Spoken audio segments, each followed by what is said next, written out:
Hello, welcome to HMS Spacebook. Yes, we have checked this time. All the Klingons are all gone. You're safe here with me, Ensign Dan Hadley, Birmingham's King of the Geeks, and your designated helmsman for this second Star Trek live stream. Warp Drive Live goes home, really. And as always, I'm here. Hello, in my in my bridge. And yes, as always, every starship needs a crew, don't they? And ours are beaming in now. I think my teeth need to beam in too. But yes, ours are beaming in now. So give them a warm welcome, please, in the chat, and share your memories and comment along as usual. We just want you to have a whale of a time. Get it? You found the level? Yeah. Okay. Well, here he is. First of all, he's a friend of the channel.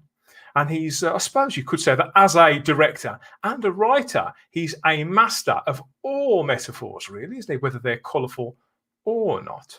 Here he is. Ian David Diaz, the Mega Geek. Hello. Welcome back. How are we this evening? This fine, warm evening on planet Earth. Yeah, I'm fine. It's a bit late, but I'm fine. Definitely fine. It is late, isn't it? And it's almost too late for planet Earth. So we've got to do our bit, come to the rescue as, what would you say? We're sort of responsible citizens of Mother Earth, aren't we? Yep. Sort of responsible-ish. Protect the whale. That's what I say. Protect the whale. Yeah. And yet more time travel. We spend a lot of time talking about time We do. travel. We do. Yeah, we do. We really, really do. I think we need to bring in somebody who is going to sort of steer the ship on a straighter course without all that timey-wimey talk. It's got to be a friend of ours, actor, filmmaker, and host of Let's See What's Out There, which is another Star Trek podcast out there. And just lately, he's been on our other Warp Drive shows. Keith Isles, welcome aboard, sir. Hi there. Thank you for having me. Really appreciate it. And you've come in Star Trek colours, as always. I've come with a Star Trek T-shirt. Damn it. Oh, I'm not very good. Exactly. This was a gift from my good friend Graham. He sent it to me. I had a birthday during lockdown this year, and this arrived in the post and just made me smile. And I just thought, what an apt reason to wear it today, you know? I can't think any better, and Dr. McCoy gets some great stuff to do in this film. Okay, next, it's another friend of ours. You saw him on the last show. We've managed to get him off his bike for long enough because he moves very, very quickly, does Mr. Brown. So here he is again. Ian Brown, welcome back. How are we doing, gentlemen? Good evening. Absolutely fantastic. Well, he's in the blue. We've got Ian in the blue again, and you're with. You've got the maroon backdrop. I suppose you could say that Keith's backdrop is the gold, sort of. So we've got a bit of everything. Yeah, I've got the red curtains. Oh dear. Oh dear. It's all very Federation. Oh, red shirts. Oh dear.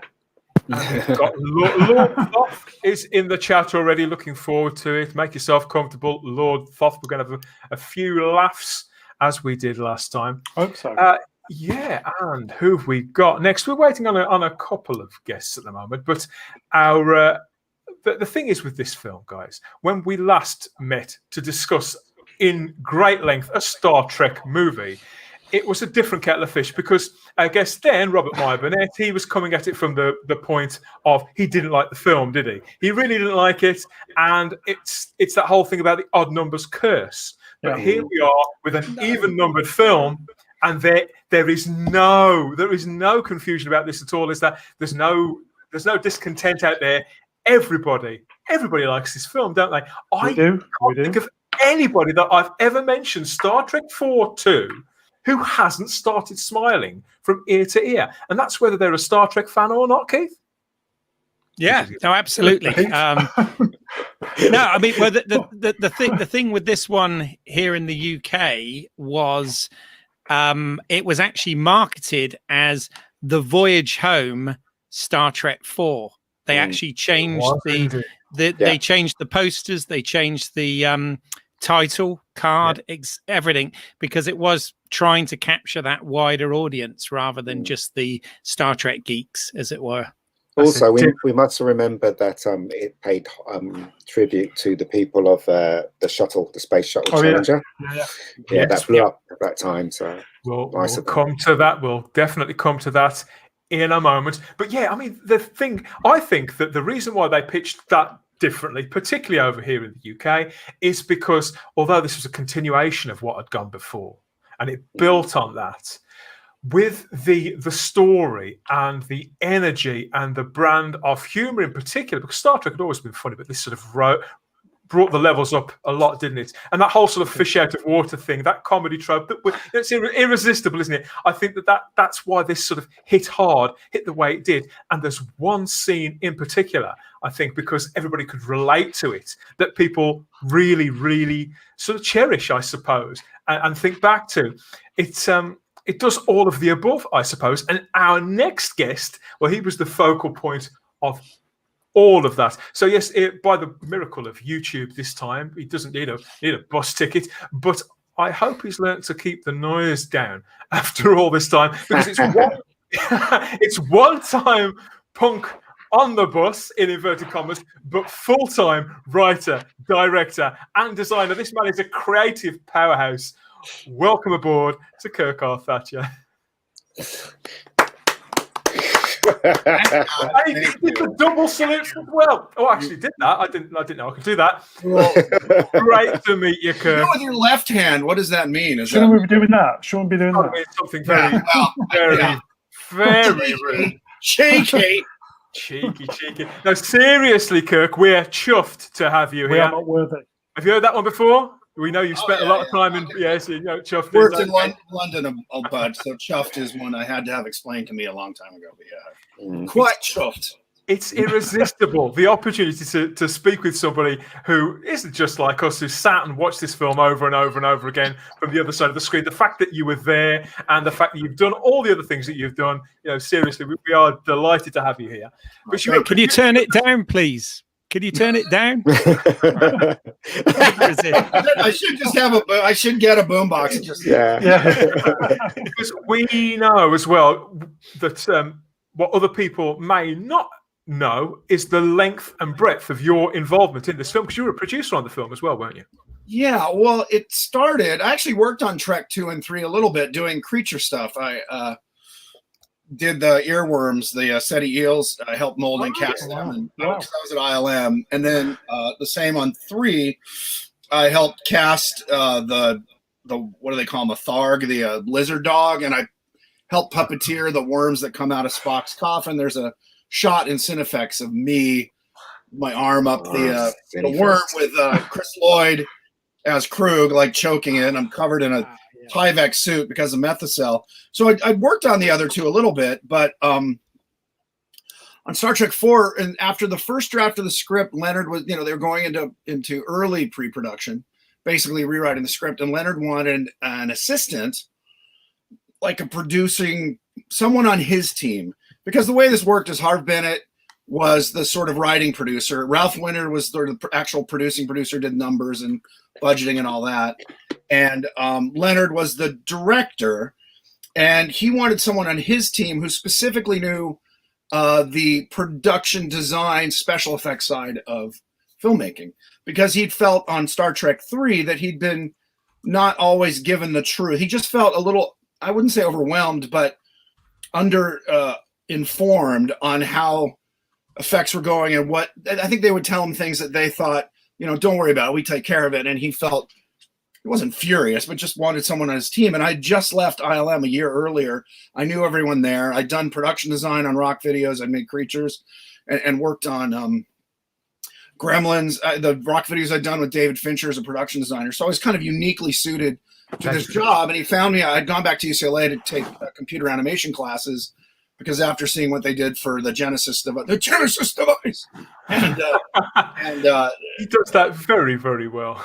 Sherlock. Well, I was on set with him for a few weeks, and Chris Lloyd's fun to do. Anyway, so I'd gone back to study computer animation, and that's where they found me, in the animation department. And I met with Leonard, and he'd interviewed a couple of the people, but I was just so well suited for the job, and he and I got along so well that he hired me. So I started as essentially a director's assistant but the DGA, the Directors Guild in the US, won't allow that to be a title. You can be assistant to the director, but I think before we started shooting, in the middle of shooting, he came to me and he said, I want to give you a bigger credit because you're doing so much more than just being my assistant. My assistant answers the phone and gets my mail. So they made me associate producer along with Brooke Breton, and Brooke was sort of my equivalent on the production side. So I was the director, but there is no such thing as an associate director, which is what he said he asked if they could call me, which I would have loved. I would have probably started my directing career earlier. Your background with all the effects and all the creative sides, that ties in quite nicely to our next guest, because we have got somebody else. Last but by no means least, we've got somebody. Now, everybody watching this, I can guarantee every single one of you have seen this man's work as a digital artist, a CGI supervisor, and concept artist on anything from Cloverfield and Super 8 to Star Wars The Force Awakens, for example, and all three of those later J.J. Abrams Star Trek movies, Star Trek Into Darkness, Star Trek Beyond. Now, of course, he's charting this sort of whole new universe as the digital effects supervisor on a show that many of us have taken to our hearts, On the Orville. So I want you all to welcome, and everybody in the chat, Brandon Fayette. Welcome to Warp Drive. Hello. Yo. Brandon. Thank you. I was going to say good evening, Brandon, then, but it's not evening where you are, is it? It's evening here. Where are you coming from? Where are you hailing us from? I'm in Los Angeles, so it's about 2:42 here.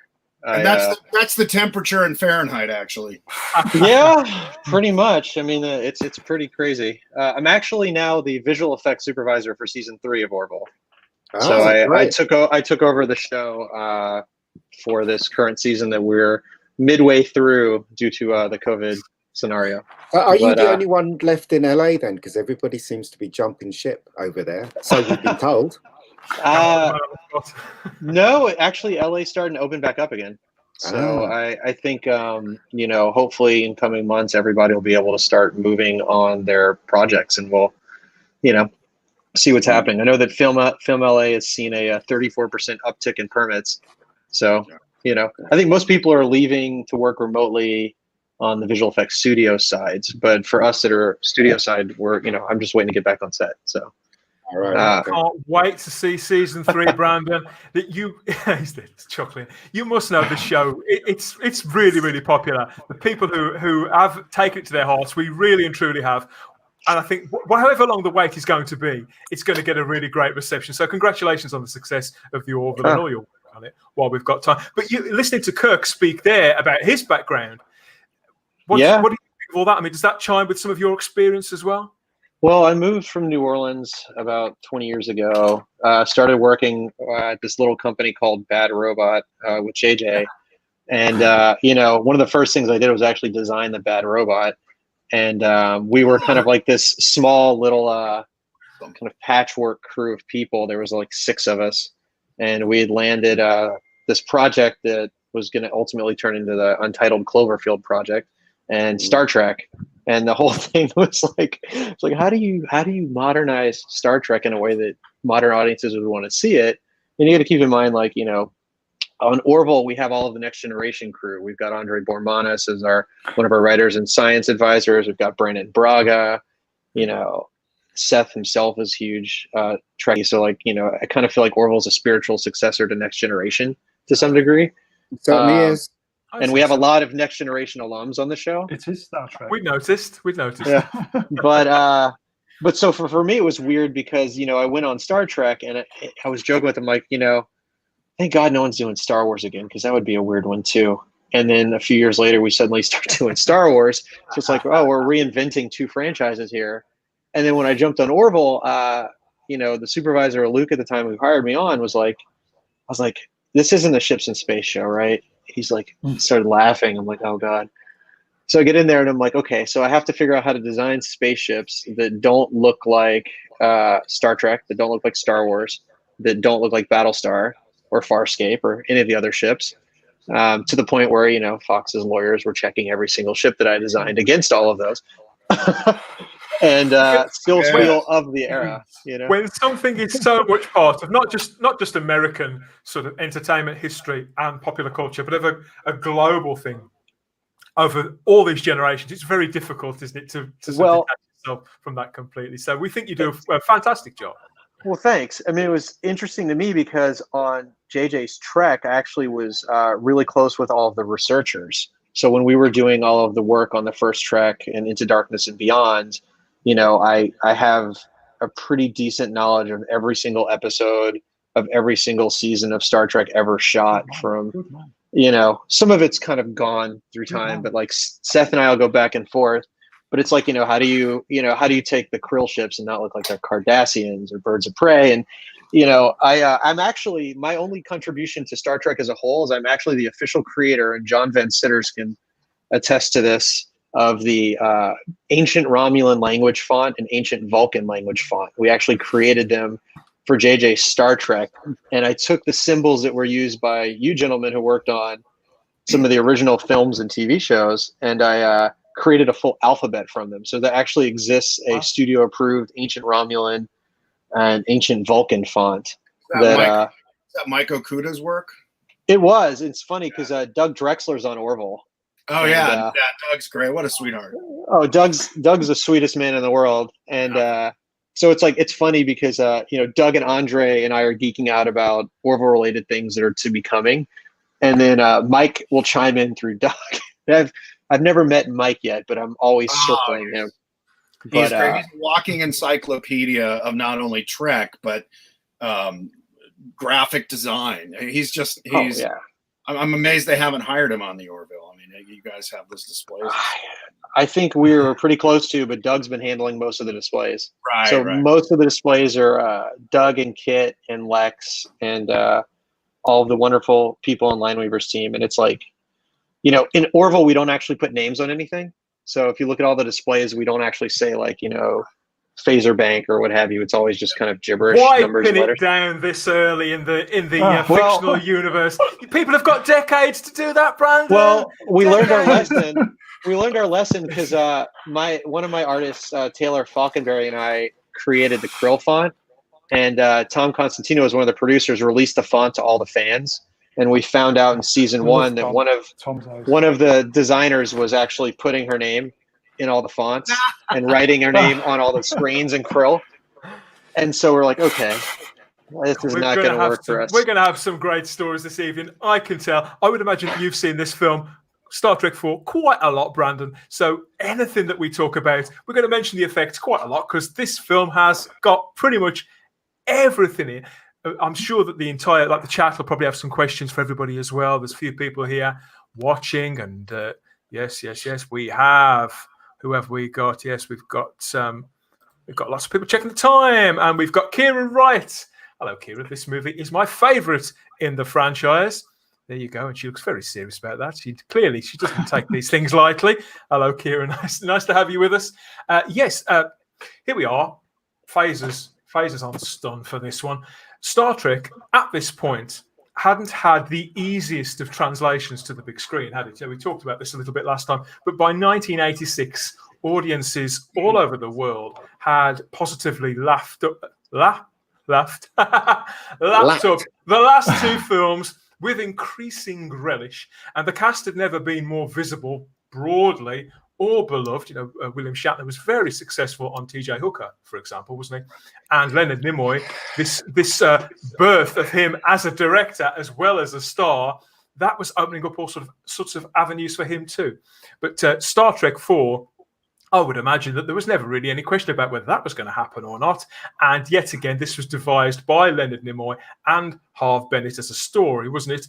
But with a driving desire from both gentlemen to not just repeat what they'd done before, not just come in with another actioneer or another monster movie or just a space opera. They specifically wanted to do something that was environmentally aware and without, I suppose this is an integral part of it really, because this is something that people speak about a lot, without a clear humanoid sort of bad guy, without a black hat, Kirk. Is that pretty accurate?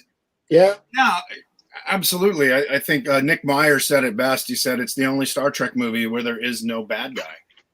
And Nick worked on the script as well, didn't he?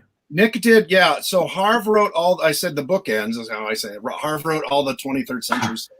And then Nick wrote all the stuff for the modern day. And he was brought in after two guys had written a whole first draft of a similar idea, Mearson and Krikis. I think it's Stephen and Peter. I never met them. I think I met them at the rap party.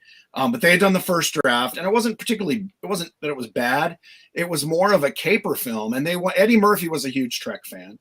And Paramount had an overall deal with him. And so the idea was they were going to bring him in to be essentially what became Gillian Taylor, Kathy Hicks' role, the human on Earth that was going to help them get these elements to. It was a time travel idea, and I don't remember what the concept was that brought him back in time, whether it was a screw up or something. But they needed to because this is one of those stories, isn't it, Kirk? That sounds like an urban legend, but it is actually true. Eddie Murphy was going to be in Star Trek 4. Yeah, he was. Yeah, there were no whales. It was a scavenger hunt, and it was something like Leonard told me, and I'd read the script, but again, it was like they had to get Perrier water and something else, and so it was this weird scavenger hunt in late 20th century, and it was a caper, so it had that humorous tone to it, but Leonard wanted it to be more of a classic Star Trek, that it had a message underlying all that. It wasn't just a caper. I think that that comes across loud and clear. And Keith, you mentioned a little while ago the fact that there was another message in this as well. This dedication that started the film, because there'd been the Challenger disaster, hadn't there, earlier in the year in 1986, mid-January, I think it was, where the crew had sadly all lost their lives of this space shuttle, and it had shocked the world. And at the time, I think with that sort of with the space program that continued to grow over the entire sort of lifetime of Star Trek, the world, and I suppose the scientific community in particular, was probably in shock. So every time I watch this movie, Keith, and I see this caption, because you'll never forget seeing this. I mean, I was a schoolboy when I watched the Challenger take off, and but when you see this caption again, it's really sobering every time you watch it, isn't it? Absolutely. We were invited to the landing. In other words, the movie folks, we were going to go see when it landed after obviously how many days or weeks it was going to be up there. Because you'd have been shooting it at the time, wouldn't you, Kirk? Filming the movie, yeah. But it was so I wasn't. I remember we were invited, and I don't remember. Well, obviously it never happened, but if we couldn't go, or if it was on a weekend and we thought we could make it, but yeah, no, it was a great thing to do, and there was no discussion really about to do it. It said we've got to dedicate this movie, and at Paramount, everyone was like, absolutely. So that was nice. Yeah. And, it's absolutely the right call. Very, very respectful, and it ensures that because this film is widely watched and widely loved too, and nobody will ever forget that. That has noted those people who lost their lives, but the fact that a franchise with its roots in that drive towards scientific understanding in the 60s in particular, and the space race, it just seems so right that they give that nod back every single time. I just love it. I really respect that. And as watching this, Ian Brown, Mr. Brown, as a child in your youth, were you the same too? Were you moved by that? Well, I've always been into space stuff, so the shuttle dedication, again, I think everybody was genuinely shocked by seeing this huge Leviathan, just indestructible spaceship, and I just think it brought home to everybody how space is dangerous. So space is dangerous. The human adventure, and the fact that people do risk their lives, just to, whether it's in in real life or in the fiction, and then of course we all fastened in for the ride with this movie. So yes, just in case you haven't seen it for a little while, because although this is widely watched, sometimes you might not have seen it for a few years. This is a quick recap of how it all went. Living in exile on the planet Vulcan, the ragtag former crew of the USS Enterprise, they receive a planetary distress call from back home on Earth. A mysterious space probe has entered orbit around the planet, disabling global power and evaporating the oceans. Captain Kirk, Spock, and their shipmates waste little time in coming to the rescue aboard their captured Klingon bird of prey. The Earth's only hope is to communicate with the probe and send it away, but there's a serious problem when the only race the probe wants to communicate with has been extinct for a couple of 100 years. Can these veteran Federation officers possibly time travel back to retrieve a humpback whale or two to answer the call in time to save the whole planet from destruction? I hope so. So yeah, that was the general sort of beginnings of it, and because it starts quite similarly, I always think, mega geek, to Star Trek: The Motion Picture. It starts with the probe and the alien noises, and a little bit 2001. Yeah, but we never did find out what the message was, did we? I mean, they came. They came. The whales turned like that, and they made noises, and then it went away. What was the message? That's a funny story, because the network, the studio's notes were, what did the probe say? Like, everyone's waiting for this. What did it say? And Leonard and Harv and Nick and all were like, that's ridiculous. Whatever you translate, it's going to seem trite and stupid. And so the studio, Don Steele at the time, was like, well, why are you being recalcitrant? Like, you should, just honor us and at least show. So Leonard goes, great. Here. And he and Harv wrote up a bunch of replies, which are like, why haven't you called us? What's happening? Where did you guys go? Like, any questions seemed completely inane or trite. And so they wrote them up and sent them formally to Paramount. And about 2 days later, they got a reply back. Point taken. What's the football got to do with anything? The big soccer ball that comes out, that little cigar thing. What the hell was that? It's like spinning around. I don't know what it was. And that was interesting, because back when Nilo Rodis was the production designer for Lucasfilm or ILM, and early days were like, what does this probe look like? It has to look menacing. It has to look big and threatening. And a few guys had done some sketches of very futuristic, weird, and it has to look alien, obviously, not nuts and bolts or metal plating. And so Nilo came with this concept, and he literally brought in like a cardboard tube, painted black, a little texture on it, on a pole, and this little ball sticking out from underneath it, saying, what if it's completely alien in that it doesn't look like a ship at all? It's this weird abstract shape, the simple Euclidean, was it, or geometry, with just a sphere, and it's so alien, like it doesn't look at all like a ship. Yeah. And I remember Leonard was intrigued with that. I thought, that's kind of dopey, but it worked though. It worked, yeah. But ultimately, they textured it so that it had some scale, and it was completely alien, and that was the idea, that these beings, and you never know, were there whales that matriculated into space? Was it an alien species that just was checking on them? I think Leonard was very strongly opinionated that be the case. You don't know. That was the whole point. The whole point was, man is not the apex brain on the planet, and maybe that whales have this knowledge of something that we can't even comprehend. And this probe wasn't even literally.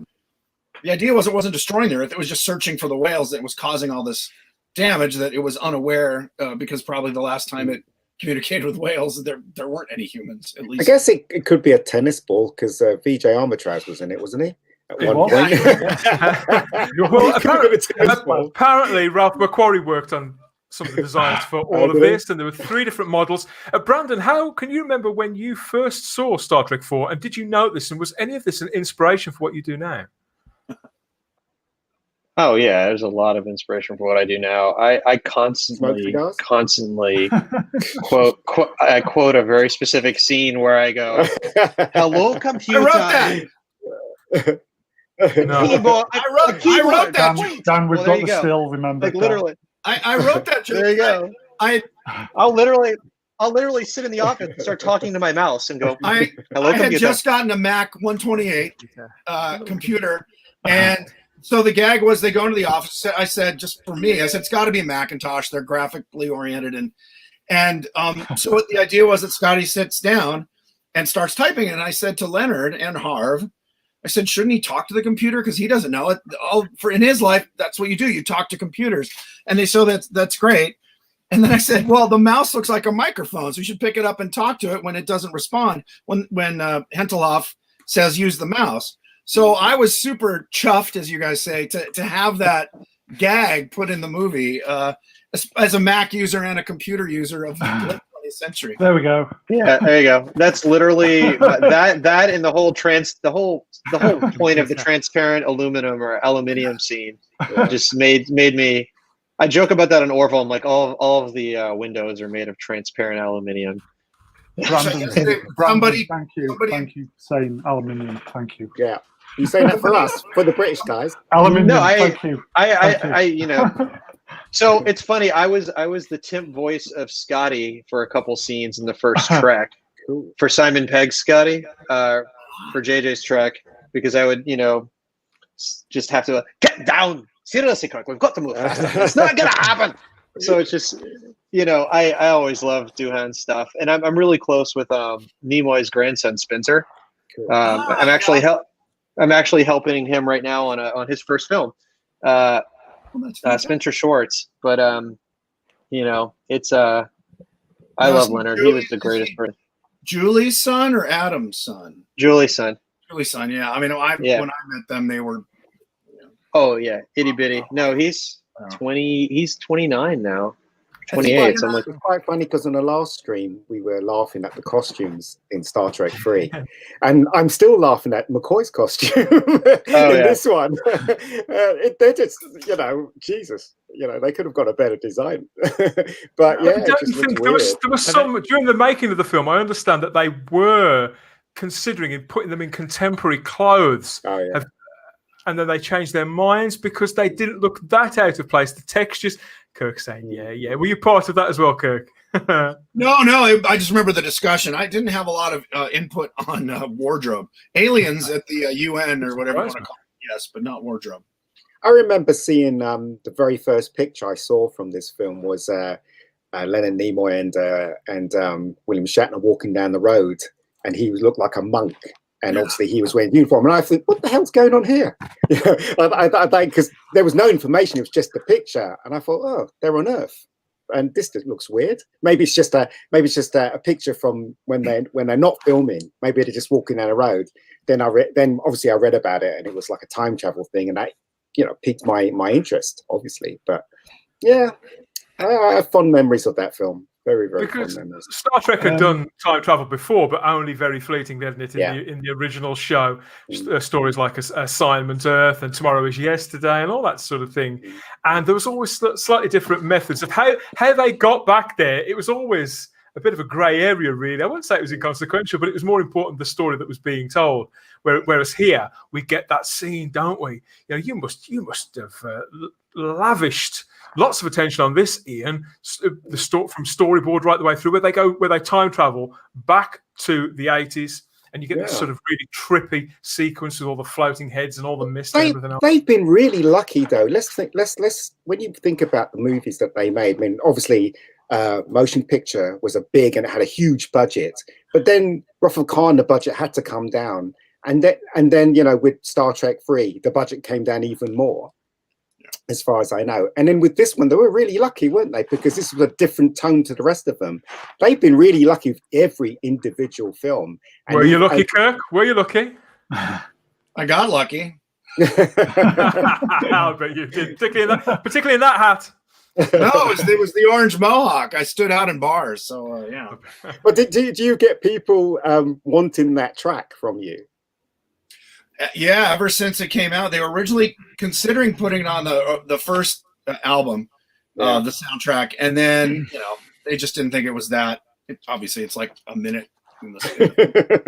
But then there's a group that did an exhaustive soundtrack with every cue. I don't know if the Yellow Jackets is on it, but every Leonard Rosenman cue And as a bonus track, they put in "I Hate You," so it is available in digital.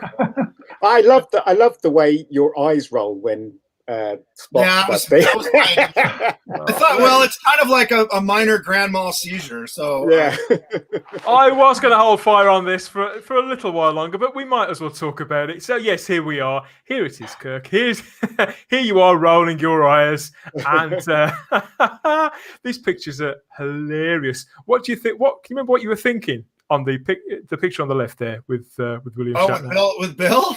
So we were shooting the scene, and because we were literally driving, it wasn't any blue screen. We're driving up and down the actual Golden Gate Bridge. There was dead time, so the still photographer just said, "Hey, sit next to Shatner, and we're going to take some just behind the scenes fun photos." So we mugged it up. There's one of me screaming at him. There's that one of me, mugging like I'm going to kiss him, and Bill and I were just improvising silliness. I remember there's a picture of me, I think I have, holding up a Wendy's hamburger chain bag. And because I have no idea. They just said, "Here, hold this, take this." So that was just goofing around. I mean, it was a fun set. Everyone knew Leonard. Leonard knew everyone and knew their acting, I guess, strengths, like how to work with each of the crew members to get, Leonard is a trained actor. So he always approached directing as an actor would primarily, and then filled out the blanks. But that was why I think this movie in particular had so much heart. He really was like, and he would say this to me and anyone else who was listening, but this movie is about the characters, and it's about their relationships and how they work together in adversity, but in something where it's not like somebody's dying. In other words, it's not people trying to kill them. And he really wanted to be this sort of, character romp, if you will. And that was from the original script even. But I think he nailed it. I think you're talking about earlier how popular it was. I think it's because it's a selfie of America, at least, but the world's culture in 1986, what the world was like. So you look back at it now, and people, still comment about, "Oh, remember when the Muni buses looked like that? Remember when San Francisco looked like that?" All these things that have changed. Yeah. So it is a time capsule in a way, but at the time it was also a big mirror to society, and the punk was, everywhere. That even in Leonard had a screening in Russia a year later, and he told me the biggest reaction in the entire movie was the punk scene, because punks had just started becoming a nuisance in Moscow and Russia, and so they loved it, and they said they practically stood up and applauded when the punk got neck pinched. So when I was in the cinema and that scene happened, everybody just fell around laughing, and they laughed when Kirk was doing that, yoo-hoo, when he was kind of like trying to get his attention. They were just killing themselves laughing in the cinema. I remember that. We should note, Kirk, that you weren't actually a punk, were you? You had your head deliberately and purposefully shaved in the right places, and then. I had been in a band. I'd never had a mohawk like that. I'd had short hair with like a 2-inch mohawk or 2-inch top dyed orange, but nothing that extreme. But I knew how to do it, and I knew the gal who'd done my hair when I was just being kind of punk anyway. But I'd never been like this kind of punk. Yeah, that was all. But I had friends at art school, and I'd lived in San Francisco and actually gone to the punk club there, which was huge in the 80s, called the Mabuhay Gardens, which had been a Thai restaurant or something before, and became this punk nexus, and seen the Dead Kennedys there. And so I knew what I was doing. In fact, a funny story I actually haven't told in a long time was after we shot the scene, I'm all made up with the makeup and the piercings and all that. And I said, well, I want to go to the Mabuhay Gardens and see what it's like to completely fit in by looking completely outrageous. So Jeff Dawn, who's Wes Dawn's son, the makeup artist, we were good buddies on the shoot. He went with me, and we went to this punk club, and nobody blinked. He was the weirdo. He was there, weird, and, a t-shirt and jeans, and everyone just kind of stared at him. And I remember a girl probably out of her mind on a controlled substance made out with me in the bathroom. And, it was crazy. It was really fun. And it was great to be a fly on the wall and kind of, be in that deep in the culture for that one night. Very method. Yes, we did it after we shot it. Method. But also, when I was talking about the low budgetness, they used a lot of shots from Star Trek 3 in this film as well, didn't they? I don't know if you guys noticed that. We did. A lot of models, yes, footage. Safe stock stuff. Yeah, and also the Klingon ship they used a shot from the third film. Yeah, in this talking one. about a matte painting or a model shot? No, a model shot. Model shot. Yeah, it was the establishing shot when it was in space. Yeah, that was the same as when they established it in the previous film. Partly and why not? Why not? The R&D budget for the whales was expensive. That was the big get, and a lot of money was spent on that, making them look right, and they did an amazing job. And in fact, it was so good that the U.S. government has to approve any footage shot of protected animals. So we had to screen the movie for them, and we had hired Walt. I think his name, not Walt Conti. Sorry, it was a husband and wife team that had permits to film humpbacks off of Hawaii, and we used some footage that they had given us. But this everything underwater, anything where the whales are below water, is all about a 3-foot miniature whale. And the Fish and Game people were like, "Oh, is this their footage?" And we're like, "No, that's a rubber model." They were completely surprised. They had amazing. Because it was so well done. Truly amazing. Truly amazing. When I said that everything is in here but the kitchen sink, I really meant it. I mean, and from an effects point of view, Brandon, when you see this, you've got the sort of the trippy stuff of the time travel. You've got the model shots, all that beautiful stuff with space dock. You've got the things that Kirk was just describing so beautifully here with the whales. When you see this now as somebody who's involved in the production of science fiction and television, do you ever think, these kind of headaches? How on earth did they do this? How on earth did they do that? Or do you sometimes during your day-to-day job look back at how stumbling blocks were got over by some of these pioneers back in the 70s or the 80s? Well, I think there's a lot to be said about the fact that we shot the entire, opening sequence of a lot of the orbital shots with a practical model, using the exact same motion control camera rigs that were used on Star Trek, because the rigs haven't really changed since the early 80s and 90s. It's the same cameras, everything's running, DOS or basic, and so the model shots, the ink tank shots, the cloud, the cloud shots, a lot of that inspires quite a few things. Typically, like with what I do, especially in season 2 of Orville, I started to incorporate real lenses into the space shots, so we could actually get focal length, things that actually made it feel less like infinite space, and in certain instances, we would actually miniaturize the ships, similar to what would happen with the shots in Trek.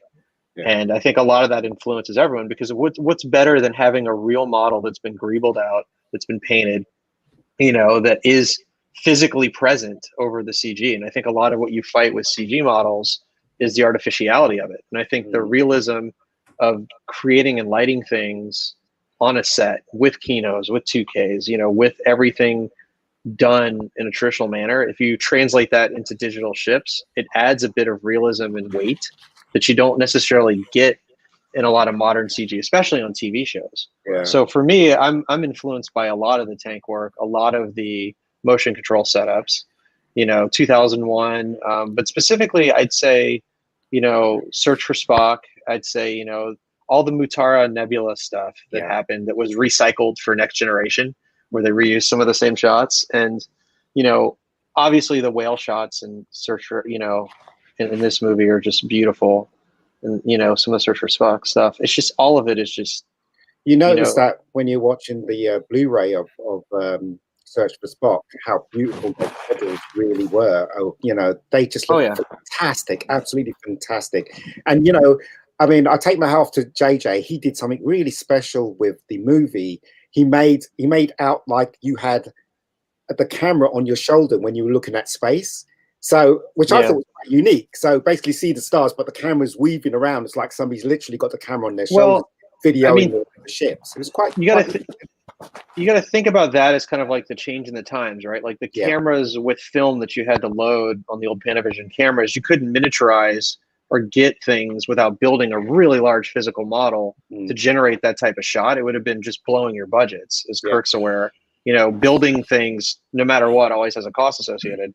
Now that we have smaller sensors and smaller cameras, you can do kind of like, the camera on the wing thing and be able to get close enough to it. But, some of it falls short.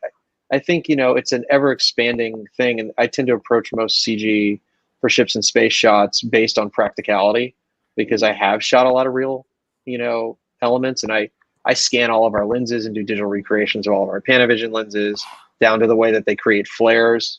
I helped design a couple lens flare plugins, and just, for me, it's all about trying to make these things look realistic and not like, pristine, perfect CG, no pure whites, always model stuff, always add a little bit of color and breakup to it, no pure blacks. Well, I do flash appreciate the negative. So as anyway, a fan, I do appreciate. I'm inspired by all the stuff that's come before, and I think that is important because it is the history of effects, and I think that's something that people need to, keep in their wheelhouse and be inspired by. Yeah. And I'll have conversations with Seth and Tom, our producer, about like certain shots in any random Star Trek episode or film or Battlestar, or even Doug will talk about stuff, and we'll just be like, yeah, we did it this way, and I'm like, yeah, I want to recreate that, but I can't put Vaseline on the lens, so I'm gonna have to create a softening filter and stack it digitally and build a couple focals. And so it's like, yeah, I'll recreate it digitally as close as I can get it. There was a plugin ILM had years ago called General Grievous that we used on Super 8. And it was its whole goal was to take Red 1 camera footage and match Kodak 5219 stock. So, all of us VFX people will geek out about this stuff all the time. And I actually this have aged really, really well. I think it still looks really, really sharp, very pretty, and I don't think it's really dated at all, Brandon. Oh no, and it's the only thing that dates older visual effects are the matte lines, the matte compositing lines. Yeah. I think if when you look at what they did when they revitalized Star Wars and even some of the remasters of the original series, by removing those matte lines, everything integrates. And a lot of that was just optical printing had limitations, right? And even the things like, I know Kirk's aware of a lot of the Muppet tricks for kind of hiding matte lines and the way people would do stuff with, visual compositing. And it holds up because it's real. That's the reality of it. It's really lit. Thank you so much for all this insight, Brandon. I know you've got to beam off now on probably on some secret mission somewhere, but it's been really good to compare obviously 80s stories and 80s techniques with the kind of things that you're doing now on the Orville and have done in the movies and things like that. We'd love to get you back on at some point in the future to maybe talk about some. But before you go, right, I'd just like to say I appreciate everything that you do, because as growing up as a kid, seeing those visual effects, seeing the models and stuff like that, it's just all part of my childhood. So thank you very much, sir, for doing all that stuff. Well, everybody in the chat. Cheers to Brandon. Thanks, Brandon. Lovely to meet you guys. Could I just say Identity was amazing. Oh, yeah, that was a whole other conversation. I think we've probably all got our favourites. We've probably all got our favourites. All got our favourite effects. Yeah, I don't want to hijack the Star Trek thread, but that was supposed to be a 2-minute battle that turned into 10, and that's a fun story. So anyhow, great to meet you all. Kirk, it's awesome to meet you as well. Have a great rest of your time, guys. Bye, everyone. Cheers, Brandon. Good to meet you. Bye. What a nice chap. Wow. Yes, back to the cold face there for him. Yes, but with all this sort of blokey stuff and all these effects and all these gadgets and all the rest of it, it's very easy for us to forget here, because there are two bylines. When people talk about this movie, guys, out there, I'm not just talking about people like us who gather and sort of feast over all these little things, all these geeky bits and bobs.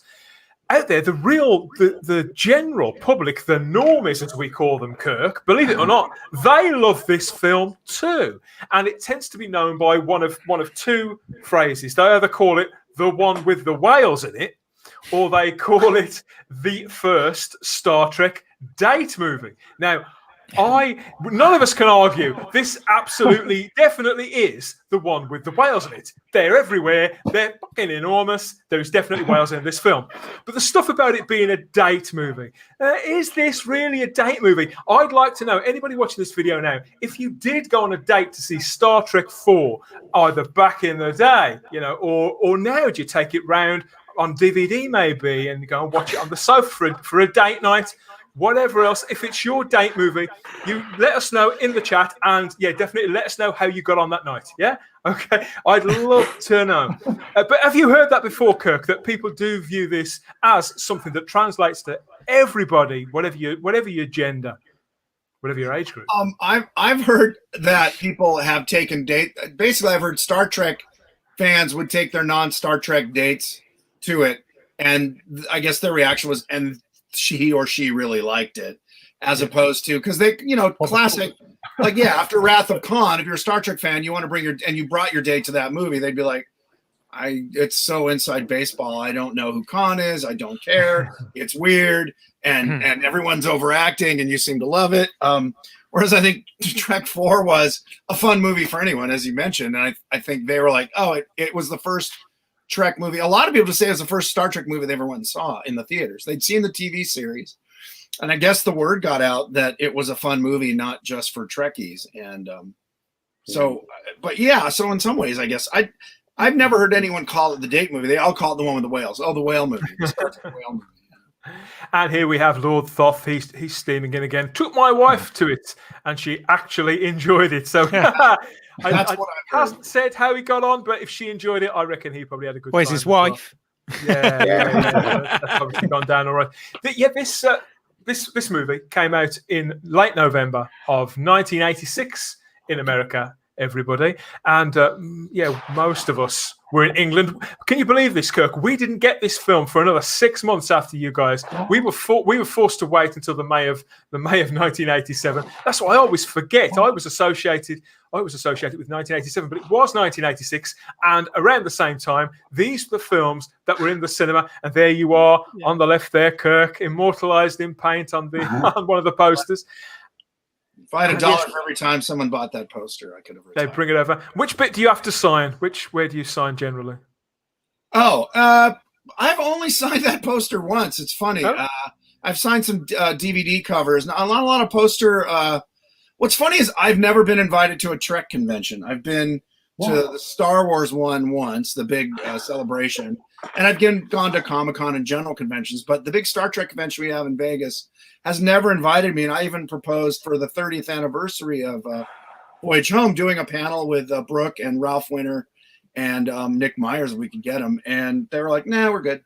So it's funny that maybe they hate it because it's more beloved, or maybe it's just all ancient history. All the fans who go now want Next Generation and other stuff. I don't know, but absolutely outrageous. If you're watching this, invite Kirk when COVID's not. Sorry, guys.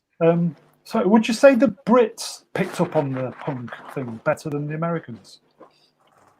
You know what? It's funny. I have not really been in England much since 1995, and I don't remember people even mentioning it. I mean, it's not like I walk around with a sign. So, it came up in conversation a couple times, but I think the Americans, I mean, punk was huge. It's kind of... Yeah. England and the U.S. had it about the same time, around 76, 77, between the Ramones and the Sex Pistols.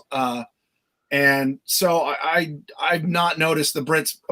I know the Brits appreciate the Muppets a hell of a lot more. We do.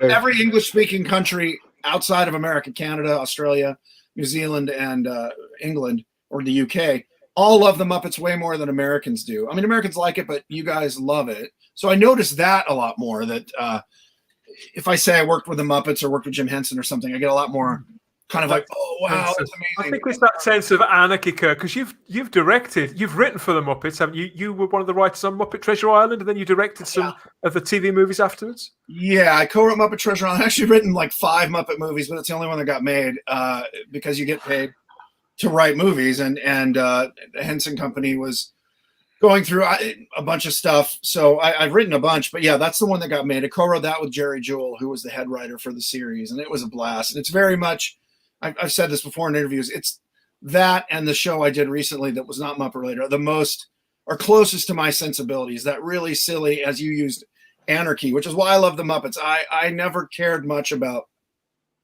Kermit and Piggy getting married, or Fozzie finding a date. To me, it was all about the kind of the madness and the craziness. More like I always thought them as Monty Python as puppets, as opposed to, you know, what's their social life and what's it like when Kermit goes shopping for groceries.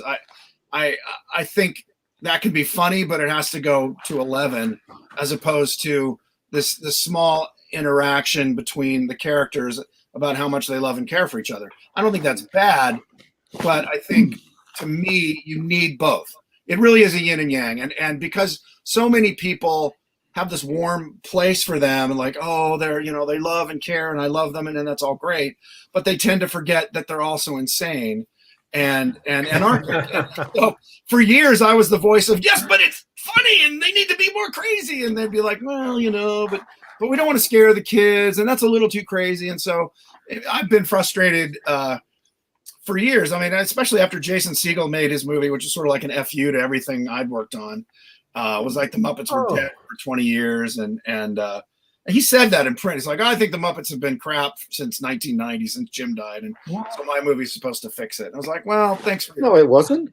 I know. Well, I don't agree, but obviously. Yeah, I don't agree either. But thank you. A lot of people love Treasure Island. I think it's the best musical we made out of all the movies, because the people we hired to do the songs were huge hit songwriters, actually.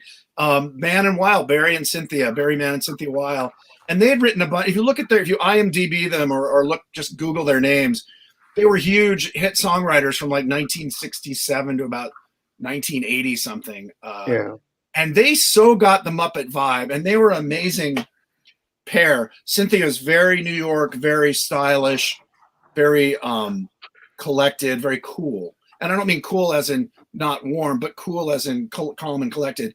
Barry is a guy from Brooklyn, and he's just pounding on the piano, and he's got, you know, all these fun ideas. And so he loved the Muppet Insanity, and she loved these amazing music cues. So they were so fun to work with, and I think they just nailed, to me, and again, I'm obviously prejudiced, but to me, it's the best music that's been made for a Muppet movie, aside from the stuff that Paul Williams wrote. Talking about the Muppets there, you've got Little Shop of Horrors, the Frank Oz was involved in that, wasn't it? Movie. And The Voyage Home knocked Crocodile Dundee off #1. That had been there for 2 months until Kirk and Spock came and saw that off. But other films around the same time, why I noted these in particular was we've got The Golden Child there, which is the film that Eddie Murphy dropped off Voyage Home to go and make, wasn't it, Kirk? And then you've got Peggy Sue Got Married there with Kathleen Turner, which also starred Catherine Hicks from Star Trek IV, The Voyage Home. What's that poster all about, though? That poster's not really representing the movie very well, let's face it. First, The Voyage Home? Yeah. Yeah, he's got his, well, it's a riff off. It's a riff off the motion picture, isn't it? In the middle, you've got the thing. Yeah. You know, they're stepping out of that. That's where that all comes from. I think they're trying to show that they were a fish out of water in contemporary. I see. Yeah, I kind of like that. But yeah, I want to talk about the cast, because we've got the returning cast members here, of course. All these legends: William Shatner, DeForest Kelly, James Doohan, George Takei, Walter Koenig, Nichelle Nichols. Oh, and who could forget Leonard Nimoy back as Spock, properly in front of and behind the camera. He was famously, I mean, you mentioned his directing earlier on, Kirk. He was famously a method actor, wasn't he? And you talked about how he approached directing in this sort of unique way, which I suppose was kind of linked to that. But the wearing both hats, he doesn't seem overly taxed by this at all. It seems like the most natural thing in the world, doesn't it, Keith? Well, yeah, no, absolutely. I mean, obviously, he's in this one a lot more than he was the previous film, almost which he directed. Yeah. So, that was more of a challenge. But I think one of the things about this film that I think that they really get right is, you know, I think of this, and I'm sure we'll talk about this, but I think of this as the end of the trilogy. Yeah, because it is sort of. But as consider that now, definitely, isn't it? But as a sort of film in its own right, the thing that I think they did incredibly well with this script and was incredibly well executed in the film was all of the characters, the ones you've just mentioned, our seven senior officers, every single one of them have something to do in this film, and they all have a scene where they shine. It's not like The other films were very Kirk and Spock centric, McCoy centric, and sometimes Nichelle Nichols got a little bit left out, or George Takei didn't have much to do, or whatever. But in this one, they all get something to do, and it's all something memorable, and they all sort of work together on the problem, and I think that's great. Exactly, it's something constructive that drives it. And although Kirk, he's still delegating, isn't he? He still gets to sort of do this. He's the captain. He still gets to play dad. But I love how they play on William Shatner's comedy stylings in this, because obviously he really went through the ringer, didn't he, in Star Trek 3 in particular. So here we get to see just how, and I've always thought William Shatner was a fantastic actor, but here we get to see the man sparkle and charm, and this chemistry with everybody involved, particularly Leonard Nimoy and Catherine Hicks, obviously, because him forming that relationship with Catherine Hicks' character so quickly, that was integral to the script, wasn't it? Did you say that, Ian? Well, and he didn't get the girl. That was the other thing. It was the end of it. He doesn't bed her, and she's not interested. And that was another thing we didn't do. Is like, well, he's the. It's very much aimed for the family. This film, wasn't it? Yeah. I mean, there was really no violence in this at all. If you look at Star Trek 3 with the big fight, the fight at the ending, and and the dog and all that stuff. Yeah, but this had none of that stuff in it. It was very much aimed for the family viewing. And it did it very well. Go ahead. Sorry. No, sorry. I was just going to say, all you had in this was sort of implied violence. Like, obviously, the stuff that the probe is doing at the beginning by neutralizing some of the ships and everything. When you actually stop and think about that, it's quite dark, because the crew are suffocating in the vacuum of space and all that sort of stuff. But you're right. It's not so overt and in your face, and much more sort of family friendly for sure. Yeah. The joke was the most violent scene in the movie is we break a window. Yeah. Federation headquarters, a window breaks. That was it. But it must have been a fine balancing act to pull off, really, because I suppose they got the concept with Eddie Murphy's character that was left by the wayside, and so to bring Gillian in instead, and to make this so memorable, because she's the heart of the film, really, isn't she? Yeah, she was good. Yeah. I thought she was quite cute, actually. Yeah, she was great. Oh, she's adorable. She and I found out like 5 years ago that we both had crushes on each other and were too nervous to mention it. Oh, what? Yeah. Oh, the one that got away. I saw her at a convention, and I went up. I said, "Hi, Kathy. I don't know if you remember." She's like, "Kirk." Give me a big hug. She goes, "I had the biggest crush on you." I'm like, "What?" I said, "I had a huge crush on you." She goes, "Yeah, but you were a producer and Leonard's assistant, and I didn't think it was appropriate." I'm like, "You were the female star." Annoying. I could, She's lovely. Annoying. I expect we get some great stories tonight.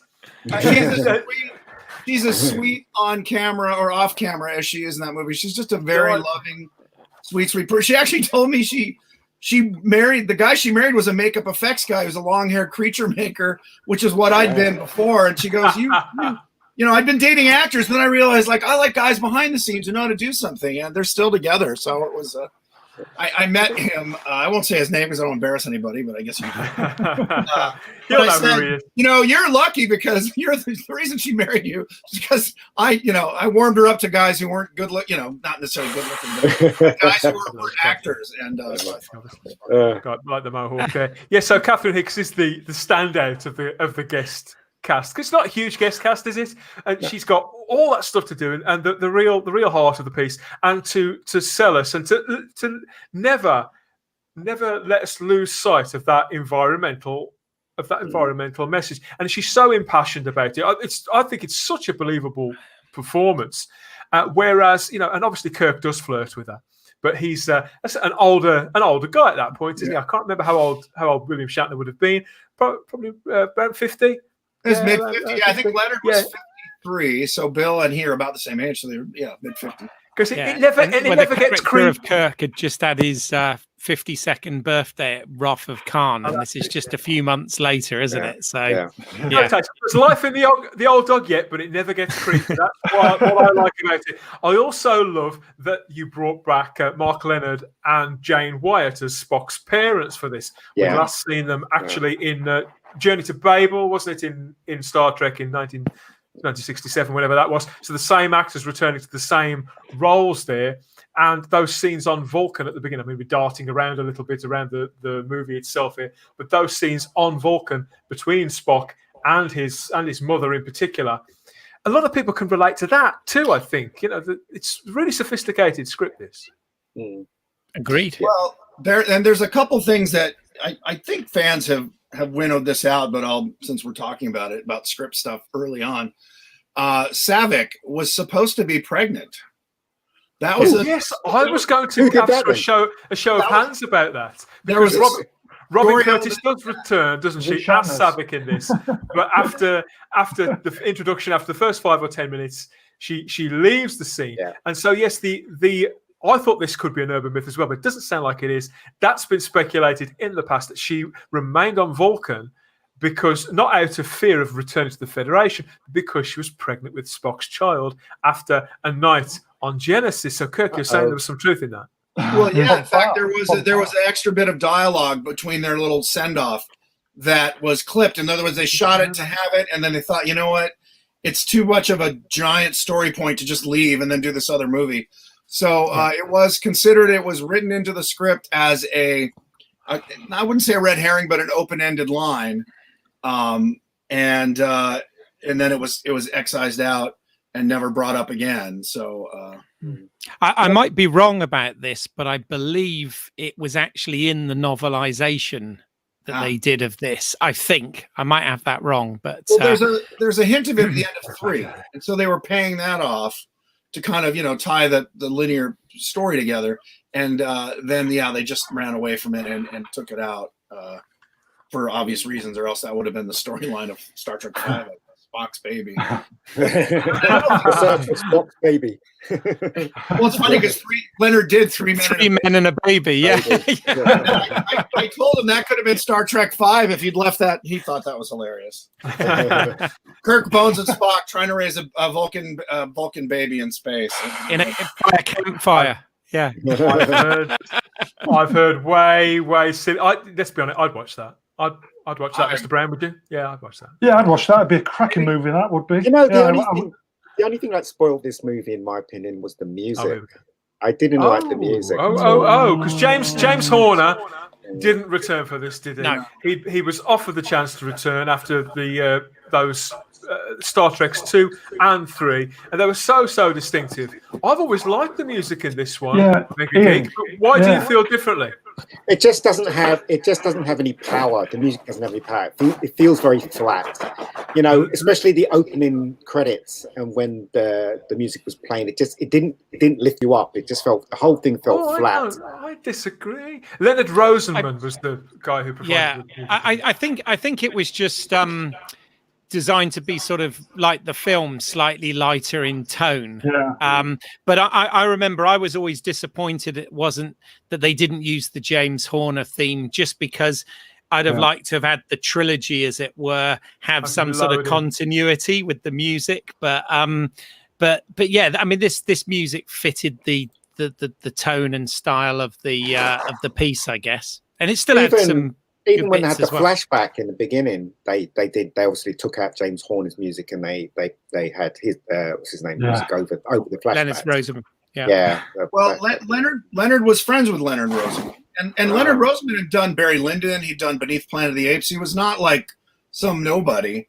And Leonard, I think, I remember the producers were not happy. They loved James Horner, and James Horner loved doing Star Trek, and the fans loved the music, but Leonard wanted something different. And it wasn't like he owed his friend a favor or anything, but he said, I like Leonard Rosenman. He's done big movies. I would like to change it up a bit. And so that's how Leonard got it. It was odd. I remember at the time it was much more orchestral than movie score, if you know what I mean. Like, it didn't. Yeah. If you listen to them, they sound like almost orchestral pieces, not movie score pieces. Yeah.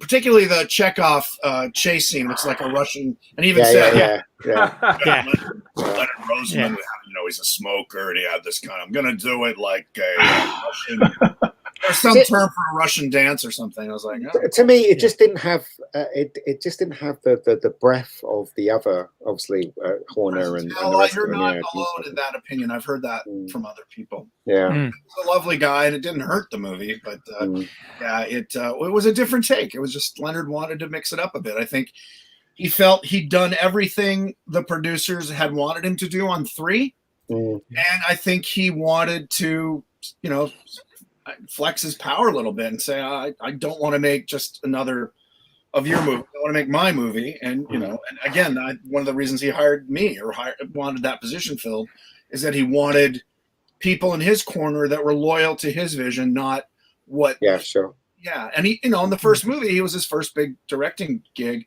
So he felt a lot more cowed in a way. I mean, again, I don't think he felt, but he felt like he had to do what they said.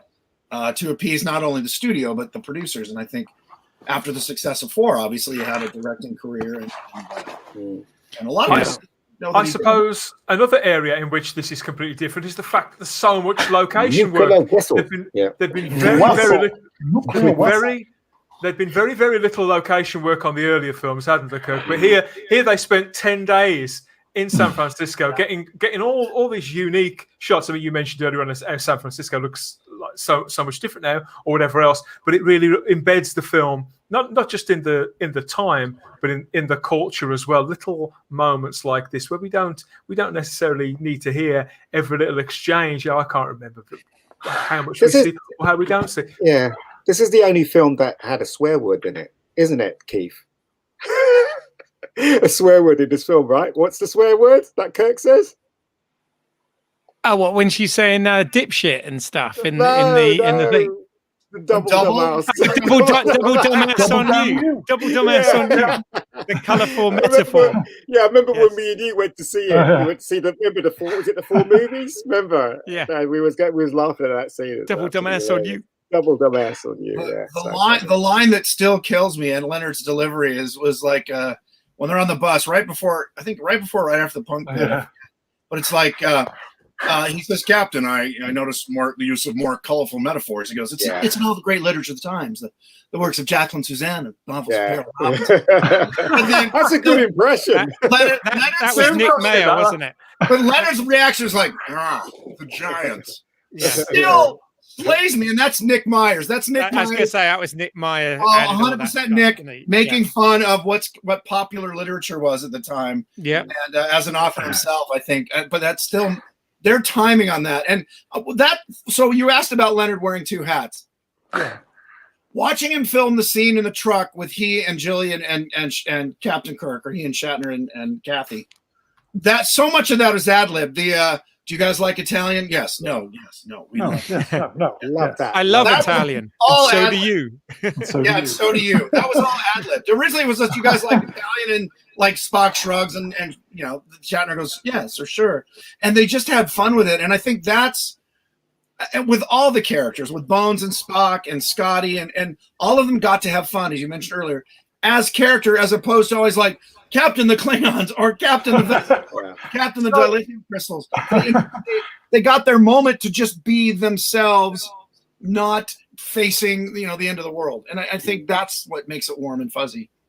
So Kirk, actually, well, not just yourself, but anybody, if you've got instincts about this, but particularly you, Kirk, because you probably do know the answer as well. But I was wondering who, because all those little moments, all those character beats like that, the lightness of touch, the comedy in this, who was the one out of Harve Bennett, Leonard Nimoy, and Nick Meyer who had the strongest sort of comedy leanings? Out of the 3 people who had input on the story and the script, who added all those flourishes? Or was it a combination? Did the cast chip in too?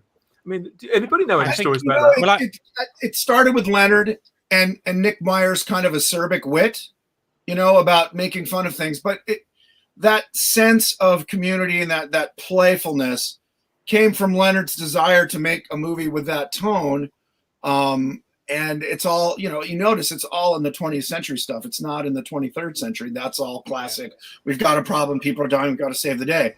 When they hit Earth, and it starts with, remember where we parked, all that stuff was Nick and Leonard. And then the actors would join in with their improvs. Yeah. He seemed like a man Kirk, who laughed a lot. You see, whenever you see pictures of Leonard Nimoy, it's strange for us who obviously we didn't know him, but when you see pictures of him when he's not in character, a lot of the time he's got a great big smile on his face. Yeah, the huge grin and this big deep laugh. It's funny, as I've gotten older, I can recall his voice physically, but he'd always be like, "Hey, Kirko, how you doing?" And he had this very deep baritone laugh and an easy smile. Like he was thoughtful and joyful, I guess, but in a very laconic, kind of drawn out, very how's that, And he would dry sense of humor. He wasn't silly, but he was just like I always say, he's like a favorite uncle. And he and I remained friends until he passed away. In fact, he emailed me about 2 weeks before he passed away, and we'd had lunch at his house about a year earlier, where he basically said, "I'm living on borrowed time. I have something called I want to say COVID. It starts with a C. It's a lung disease. It's to do with the blood vessels, isn't it? It was emphysema, and emphysema was part of it. Was they have a new name for it, or it's anyway. Yeah, but we had lunch. And he said, I've been diagnosed with this, and you don't survive it. And I don't know how much time. The doctor's saying a good 3 years, maybe not. And anyway, it was charming. We didn't dwell on it, but we had a lovely lunch, and then we just kept in contact via he would text me and we'd email. So, but he was such a lovely, warm, smart, caring person. It's funny that he played a character that was, supposedly fighting with his emotions, where Leonard was not at all. And I think that's something in the movie that was fun for fans. Is you got to see Spock back to original Spock, where he's like, we'd have to share, without a common frame of reference, just that, stonewalling. And in the end, you get that little moment. He's like, "Tell Mother I feel fine," and you're like, "Oh my God!" And it's just a tiny moment. There's a wonderful shape to the script. Yeah. Why they revisit that later on. Like you said, an ending of that trilogy, like Spock dying, coming back, not really being the Spock we knew, and then finally honoring his human side. And Mark Leonard is such a great foil for that, because he's as cold as ice. Do you have any words for, just like a wall of stone? Yeah. And Leonard just "Tell her I feel fine" was just, remember watching in the movie. When you're filming, you're kind of aware of everything else, but when you see it cut in and you go, "Oh my God, that so works." And that's the fun of filming. Who's the guy that played the Klingon in the beginning? John Schuck. He was in a show called Holmes and Yo-Yo. Yes. Do you remember that? that show was funny. He was a lovely guy. What's funny is I teased Leonard. I said, "Well, you've got Chris Lloyd and John Larroquette, both comedic actors, not entirely, but that's what they were known for as Klingons. And then John Schuck, who was known more as a comedic actor." Yeah. I said, "Who's going to be the head of the Klingon universe or federation, whatever the Klingons call it?" I was going to be Henny Youngman. It's like we were going to use comedic actors to play Klingons, and I think part of it is because they know how to go big. Yeah. It's Chris Plummer was probably the most subtle of actors they've ever hired to play a he was in Macmillan and Wife as well, wasn't he? He played the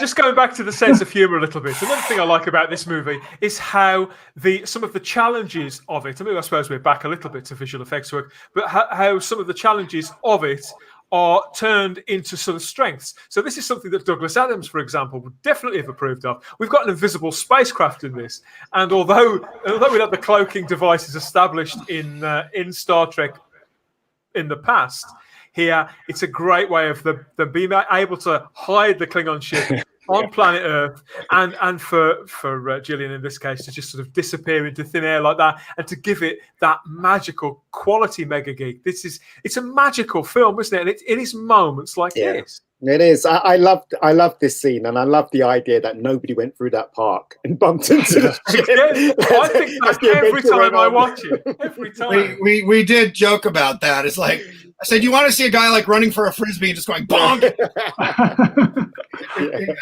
You have to lose some of your babies, but I tell you what, though, I did like that character, and it was really good when she actually found her place in the future. What the past wasn't where she belongs. She belonged in the future, and I thought that was really neat at the ending, where she goes, "I've got my vessel. I'm off. You know, I'll see you around the universe." Yes. Really good. Another way in which the film doesn't take an easy option. You know, if she'd have remained on planet Earth on in the past, sorry, it would have been a lot less interesting. I believe it would have been. It wouldn't have left you with so many questions. It would have lessened her character as well, because obviously that was something that was incredibly brave and selfless of her to do. I mean, okay, she's not as if she's going to die, but she presumably she would leave somebody behind, despite what was said. It's got to be somebody who'd miss her, even if she didn't miss them. And I think that's the thing about human nature, isn't it? Where sometimes one can sort of lose sight of things when you get het up, when you get a calling of sorts. And I remember Leonard talking to Kathy Hicks after she'd been cast, and she would talk to me because we were pals and we just goof around, between takes and stuff. But he'd talk to her about the fact that she has to be, obsessed with whales so much so that you get, and that's why that character, her boss Bob, was kind of the classic, middle manager, that she didn't have a boyfriend, that she was passionate enough and had these strong beliefs, and that the world, as you said, it wasn't the right fit for her, and that was her frustration. But you didn't want her to seem like a crazy person, finding that. And I think that's why Leonard hired Kathy. She's such a sweet presence, and you get that she loves these animals with all her being, but that also that she's not nuts. No, she never comes across as being obsessive at all. Also, another thing that's really great about this film is the William Shatner and Leonard Nimoy being together, doing those jokes. I mean, they weren't jokes, but just the timing, the comic timing between them both. Yes, the timing really was great. And they're so comfortable with each other that they have fun. I mean, you've seen the videos. I'm sure you guys are fans of just Leonard and Bill sitting in their backyards talking about working together and the life together. But they just knew how to. They had that chemistry since 1966, and it still worked or got honed over the years, where they knew they. And when we were talking about Leonard putting on the director's hat while he's in costume, so he's wearing that and he runs around and we set up the shot and we have his stand in there, and then he jumps back in. And I remember, so these are the early days of video tap, which means you had a little monitor that was recording with a videotape the shot, where normally if you were in the scene, you'd never be able to look at it until you were in daily. So we had video tap, and so Leonard would shoot the scene in it, and he'd come back to me and go, how was that? Like, how'd it go? I'm like, it was hilarious. Like, you got, it worked. And he might have a technical question, like, did the eye lines or something. But it was so fun to watch a guy go from analytical and, what is the scene like? And then doing the same thing while playing a character in the scene. It's a remarkable tour de force of acting and directing at the same time. Keith, I don't know about you, Keith, but I've been a Star Trek fan for a long time, got a bit of merchandise. I'd like to know why I still can't buy a dressing gown like Spock. Yeah. What were you going to say, Keith? You look really good in that. What I was going to say about the comedy, actually, because you asked about the comedy. As you know, I do a podcast, and we were talking in the last episode, which comes out tomorrow. Actually, we're talking about the second episode of Lower Decks, and what I was saying was the difference is, like, they were saying about comedy in Star Trek, and it's been there before. It was in Star Trek 4 and all this, and I said, yeah, but the thing with Star Trek 4 is this was situational comedy. This was comedy because they were fish out of water. They were back in time. They were having to deal with different customs to what they were used to, and the humor came out of that situation. It wasn't that it was making fun of Star Trek or the characters. And that's kind of my, not that I want to turn this conversation into that, but that's kind of my beef with what they're sort of doing with Lower Decks, is they seem to be making fun of Star Trek rather than the situation. That makes sense. We won't go down that rabbit hole, but no. I think that ties that ties nicely to what Kirk was saying earlier on. That word caper, I love that word, and this is, even though it is, the situation is desperate, and the stakes are as high as they could possibly be. Really, End of the world. This is Literally. This is a caper, and that's why it puts a smile on faces. Not a Muppet caper this time, Kirk. You're all right. This is why it puts a smile on people's faces, because you get pulled along with it. And I think that there are times where obviously the threat rises. I think as things move along with Uhura and with Chekhov, Yeah. you know, things get a bit grim for Chekhov, don't they? They do. He's the one. Get drilled. So what, Keith? What do they do to the poor guy in this one? Well, in this one, he falls off a dock, some distance, we've all done it. and you know, they have to go rescue him from the hospital, which is great. And before the medieval like surgery of the 1980s does surgery on his exactly.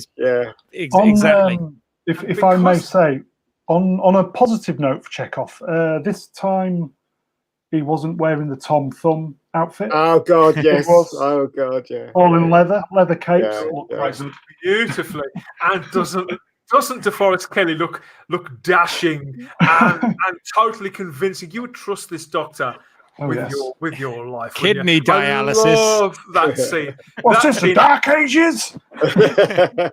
Sorry, Kirk, but this has got competition for my favourite scene.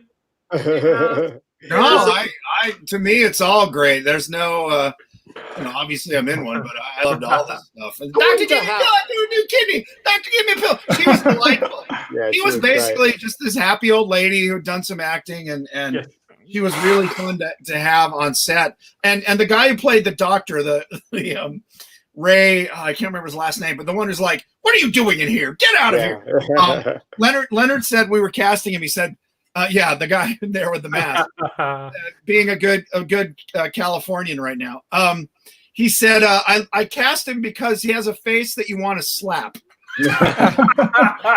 That actor always played like officious, middle managers or something. But and he was a lovely guy, but he just had that thing. It's like, what are you doing? What are you? Who are you? But what made me laugh about that scene is Kirk had the Klingon gun, but it didn't look like a gun, did it? No, some square thing, and everybody just went in the room. Because everybody into the room, and they looked at that square thing. Yeah, it's like, what is that? A ray gun? It didn't even look like a ray gun, but they did what they were told, which was quite interesting. I thought it was quite very funny, actually. Yeah, the doctor saying, "What's your degree in dentistry?" Yeah. What's your degree in dentistry? Right. Cantankerous. If you saw TJ. If you saw TJ Hooker walking around a hospital and he was waving something like that looked a little bit threatening, you'd probably do what he told you. Yeah, Shatner was in full TJ Hooker appearance, wasn't he? Yeah, I love the scene where Spock is swimming with the whale, right? And he's trying to get the attention of Spock. That's so funny. Yeah, all that stuff. When he's doing with his hands. Maybe he's singing to that. Maybe he's singing to that man. Yeah. And then Shatner chasing up Jillian, going, "Yes, tell what's going on, sir." And he's like, trying the hell to communicate. Yeah. Let's just it's a great a little more love here to Walter Koenig as Chekhov there. That's a wonderful, wonderful moment. That's right. Right at the middle. They all play comedy very, very well. Do you think there was a lot of frustrated comedians in that cast, Kirk? Well, I know Walter's very funny. D. Kelly was very dry.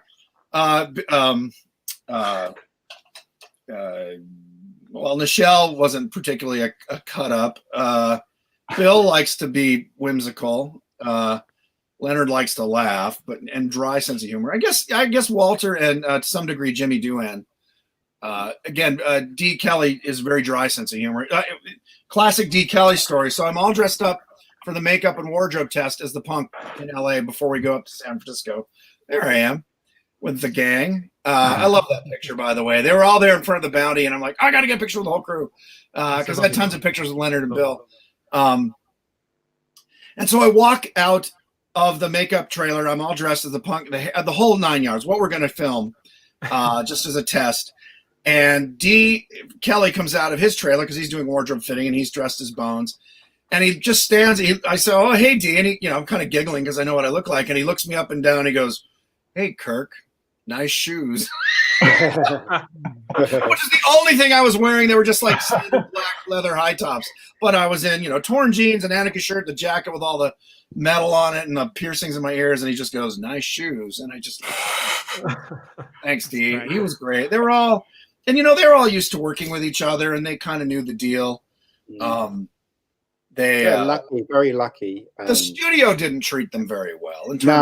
I was wondering about that because obviously the 70s was a trying time for the franchise, and while the fandom was cooking away doing whatever they were doing, the fortunes of Star Trek. I mean, it nearly came back so many times, didn't it? And Gene Roddenberry wasn't treated particularly well either. I know Leonard Nimoy went to court with Paramount, didn't he, over royalties and things like that. And I know William Shatner apparently lived in his car for a time. And here they were. Now they were probably as famous again as they had ever been before, and collectively too, and by now 2 generations of people. I think that's not over-egging it at all. By the time this film came out, they'd been pretty much household names and faces for 20 years. And it seems like a long time. We're speaking now, we're 20 years since the millennium now. So it doesn't seem that long at all. But 1966 TV compared to mid-80s movies, post-Star Wars, post-ILM, post the motion picture. And for it all to come together like this, in a sense, Star Trek IV: The Voyage Home is as 80s a film as anything else that I could name. I'm talking Back to the Future, Ghostbusters, E.T., all those things. I think it's... I don't think it's my favourite Star Trek movie. I'm not really sure if I've got one, but I think it is the one. We keep talking about this, or I do anyway. I keep banging on about it. It's the one that has been taken to the hearts of the general audience, of the normies, and with really, really good reason. I'm convinced there's nobody out there who's only seen one Star Trek movie. That's ridiculous, but I can guarantee that pretty much everybody has seen this one. It did very, very well for the studio. Of course, the budget was 21 million. Mega Geek, get with your Mega Geek Productions hat on. Get small, 21 million. Can you guess how much it actually made? What the box probably office made like 3 times the amount, 4 times the amount, maybe. So it went from 21 million. Higher? Really? Was it about 140? Go on, Mr. Brown. You want to take a punt? Was it about 67? We'll try again. Kirky's nowhere near, is he, Kirk? He's nowhere near. 68. Keith, what do you think? You're going to take well, I think it's somewhere in the region of 140 million, something like that. It's $133 million at the box office. That's a hell of a good. I saw it in the cinema 4 times in the evening. Yeah. Every time I went, it was packed. Yeah, could I just say then, if the film made that much money, why, just to go off topic a little bit, why did they scrimp so much on Star Trek? Because they're bastards, that's why. Kirk's nodding his head. You don't have to say anything, Kirk. Studios are notorious for being penny pinching, and I get it. What I learned about the studio financing system was interesting. Being on a movie from basically the second draft of the script through the wrap party or the screenings. What they did, and this was explained to me by the producer, he said, so every pencil, every piece of paper, every office space that we rent from Paramount. Now we could go for example, and these numbers aren't right, but it's there for example. Let's say we rent the office spaces for Star Trek IV on the Paramount lot for $8,000 a month, all the office space combined. We could go rent them off the lot for $2,000 a month, or $3,000 a month, but they won't let us because secrecy and all that. So we're renting it for $8,000 a month, but we don't pay any money because we don't have any money. So that goes on a ledger, and they charge interest. So it's a loan to the production, and like military funding, each pencil is not the 20 cents that you actually pay for it. It's 80 cents because you have to pay someone to go buy them, and they add overhead to everything.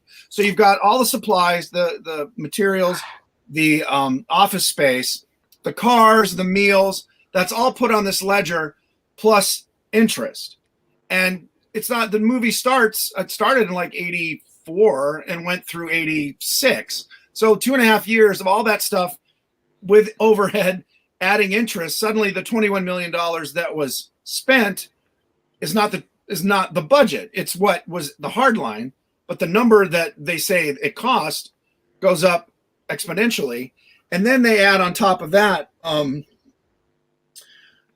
when it comes out, they then put those profits against what the studio spent that year. So Star Trek's its own entity until it goes on the ledger of what Paramount made. And then suddenly to make a profit, they start applying all the other stuff that Paramount lost money on, the other movies, whatever. So that's why you can have a movie make 6 times its budget and the actors are getting, a tiny percent of what they considered the profit. Yeah. So I was like, can I do that with my taxes? That's why they all have banks of lawyers and accountants making sure that they can do the shell game. So that was interesting. And, there's again, they pay lots of lawyers and accountants to make sure that every dollar spent is recouped 4 or 5 times. The lawyers. Yeah. Well, look, that's what they're there for. They're not there to make art. They're there to make money. Those nasty lawyers there. You tell them, Sarek. You tell them. The conclusion to this film, as it sort of reaches ahead, and once all the comedy and all the capering has been all capered out, we just sort of reconnect with the central driving thrust of the story, don't we? And this desperate plight to take these whales away. And we know that what's going to happen with this. I think we knew when we were kids, but that's part of the joy of it, the inevitability of it, and the fact that it still does. I think Leonard Nimoy, the direction, still brings all the tension out of it, because you know they're going to sort of get home, but will they be able to do this in time? Because these Star Trek films, although they made a few of them at the time, we'd seen the Enterprise get destroyed, we'd seen Spock die. Okay, we'd seen him come back, but we had seen him die. I think there was an air of unpredictability about these movies, whereby, although this had a sort of cozy feel to it, well, you never felt 100% safe. I mean, maybe the Federation would have been destroyed. Maybe poor old Sarek, he might have been hit in the face with the glass fall off the bottom of the probe. Yeah, you never did know with these movies. That's another thing I like about them. But yeah, things did continue. And yes, there was the scene with the whalers, of course, and the bird of prey, hammering home that environmental message really, really well. And the desperate way that they'd had to retool the Klingon ship to hold the whales, to take it all back. So even the sciencey stuff in this was fun, Mr. Brown. It was, but could I just say, with this scene, what you've got on screen now, what always troubled me was you can see the ladders of the studio behind, on the exit. You can see the ladder in the background. Oh, I didn't know. I thought that was like some sort of hatch, some sort of other hatch. No, you can actually see the. I think it must have been the studio wall in the background. Okay. Oh yeah, you're right. I can see it there. So every time I watch this film now, I see that little error. Sorry. Yeah. Well, of course, the other thing was the bridge. Obviously, it's the same Klingon bird of prey as from the third film, but the bridge design was completely different. Yeah. I guess so they had to do it so that they could shoot all of the key crew members easier or whatever. They also say they retrofit it in the beginning. They're like, yeah. They've been 3 months on Vulcan wearing the same clothes. Working on the ship, Well, it's funny. One of the jobs I got to do was write Vulcan background dialogue while they're hauling boxes and stuff in that scene where the crew is there and you see guys walking. So I wrote Vulcan gibberish because there wasn't a language at that time. And then Michael Okuda, who did the I mentioned earlier with Brandon, who did the graphics. We joked that one of the graphics above one of the doors should say bathroom. Because there's a hallway or something, it's a bathroom, and then I said you should have a sign over the sink saying please urinate on your hands before leaving, because they're like, that what the Klingons do. We got another message here. We did not do that. This is all gold. Love it, Lord Thoth says again there. That's very cool. True. Yeah. Yeah.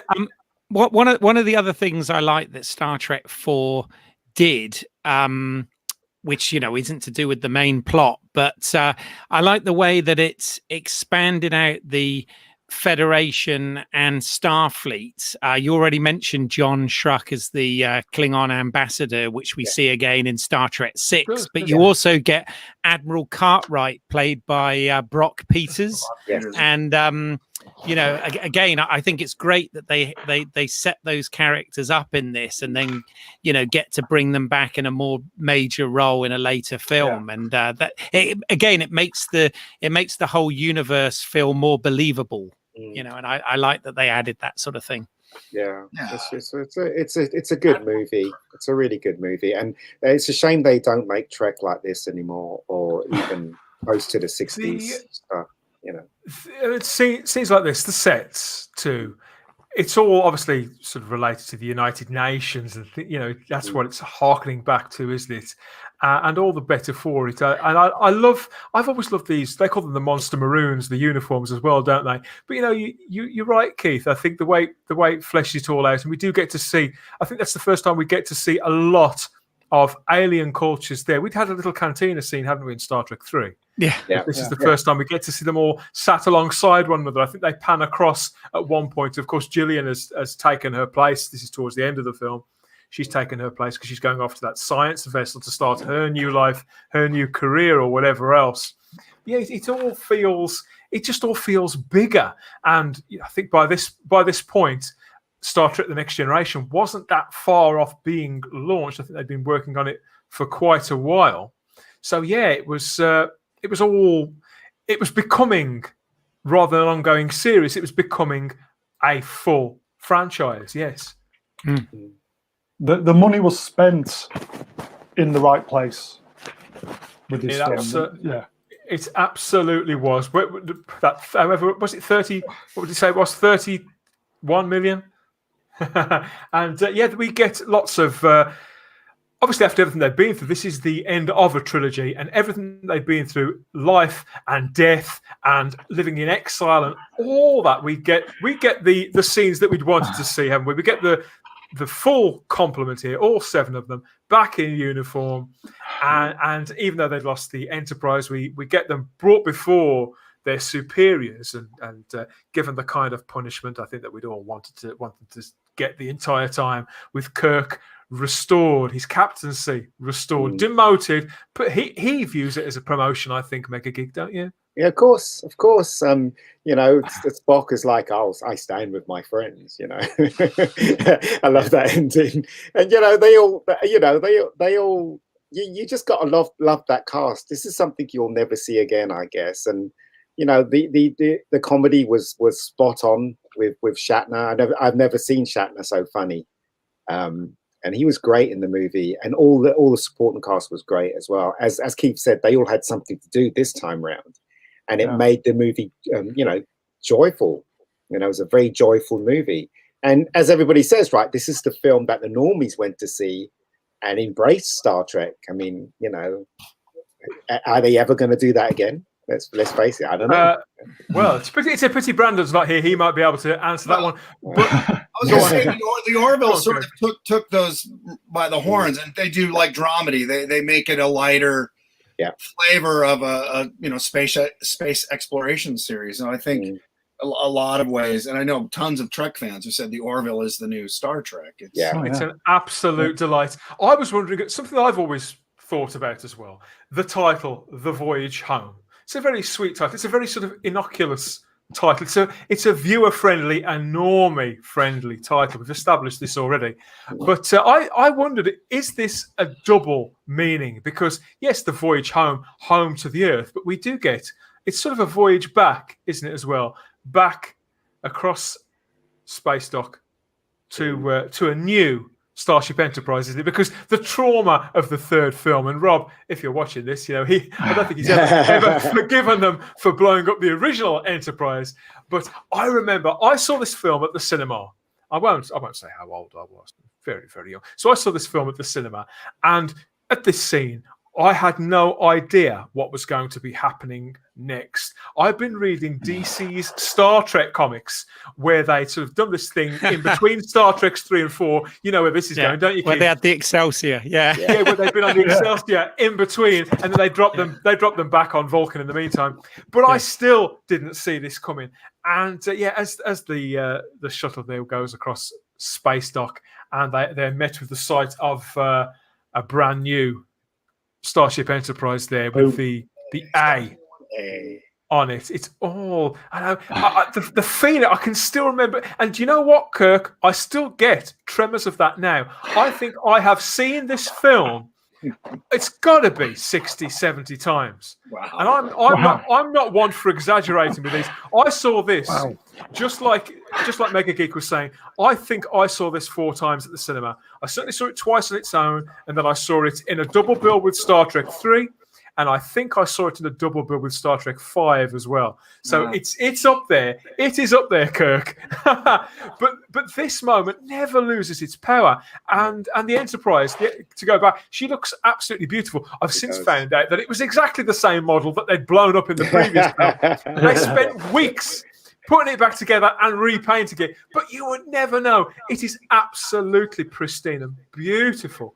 Well, and I didn't know the thing about the comics because there is that line from Sulu. I'm hoping for the Excelsior, and that's not that bit of a comic book canon. Well, the Excelsior gets conked out, doesn't it? It gets conked out by the probe pretty early on.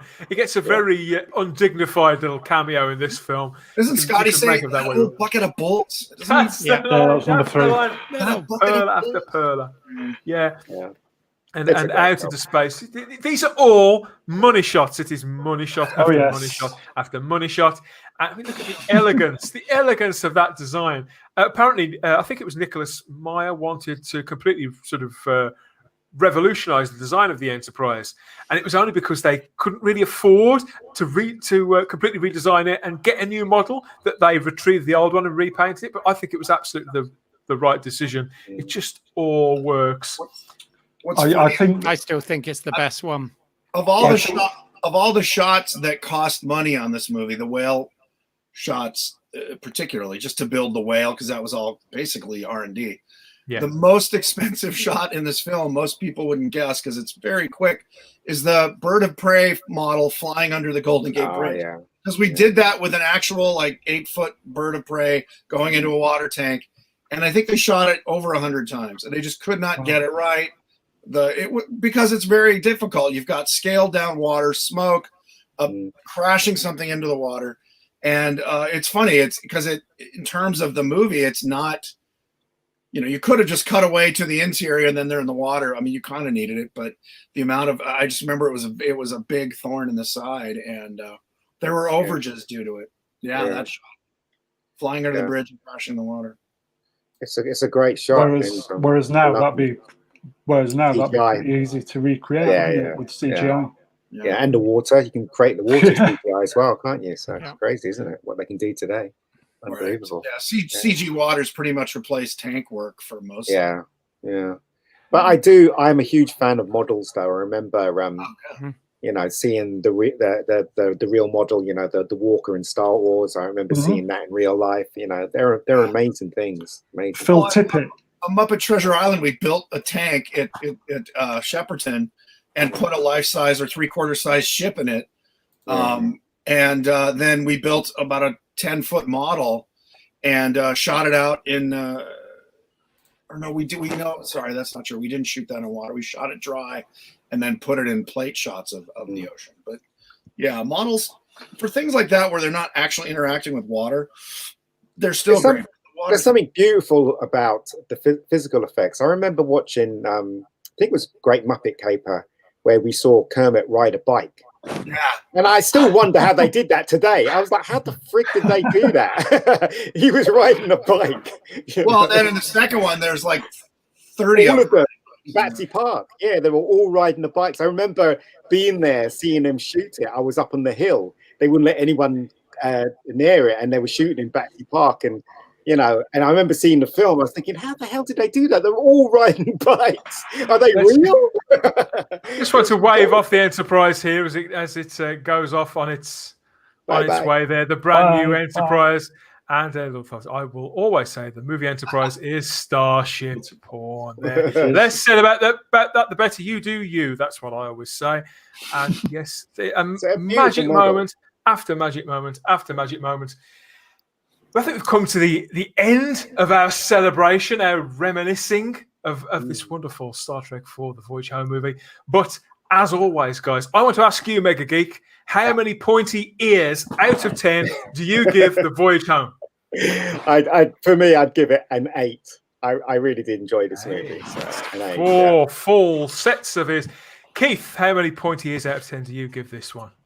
I'll give it 9. So it's like it's got a Nero chewed off ear.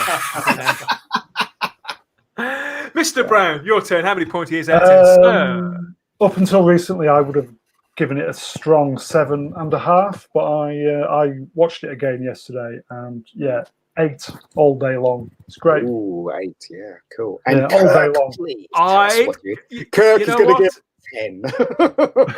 Go on, Kirk. 10. You know what? I wasn't even in it, and I'm going to say 10 as well. I can't think of a single way in which this film could be better. Sincerely, and I'm not just saying that because one of the producers said I can't. I genuinely can't. It's a great film. It is. Yeah, it really is. His heart is in the right place throughout, and the heart comedy. And brain, heart and mind, brain. It's incredible that they make these films. As Kurt said, they were under a lot of pressure, and the studios were treating them like shit. But yet they came out with something really fun.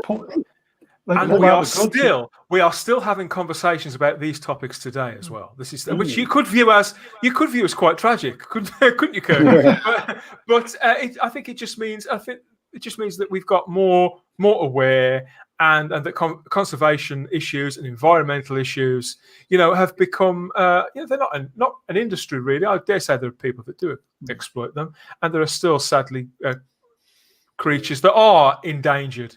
But the struggle to keep ourselves educated and to be aware, it's something that we should never lose sight of. And I think that films like Star Trek IV, they exist in our popular culture and in our DVD collections sort of permanently.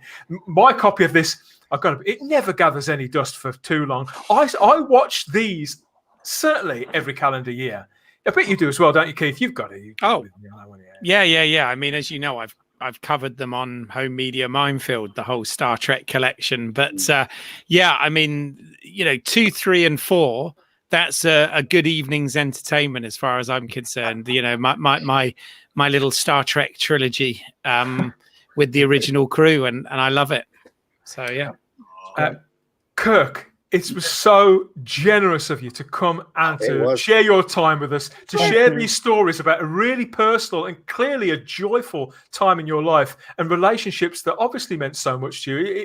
Seriously, I've been really touched by a lot of the things that you said on this show. Thank you so much. Thank you. Cheers, mate. Cheers, mate. Yeah, really appreciate it. Appreciate the love and the sharing of opinions and ideas. It's great to hear. It's great to hear that something I worked on so long ago still engenders such, passion and joy. That's why we make them. I'm sorry, mate. I'm not laughing at what you've just said. I'm just laughing at the fact I've just spotted Kermit's foot. You're right. He's killed Kermit. He's pining for the fields. I won't ask. Moving on. Mega Geek, here we are. We'll start with you. Is there anything you'd like to plug? Anything golden, for example? No, not really. I mean, as I said, look, I have a channel, and it's got a web series on it, and it has 5 episodes. It's an award-winning web series. A lot of people say don't big it up enough, but you don't.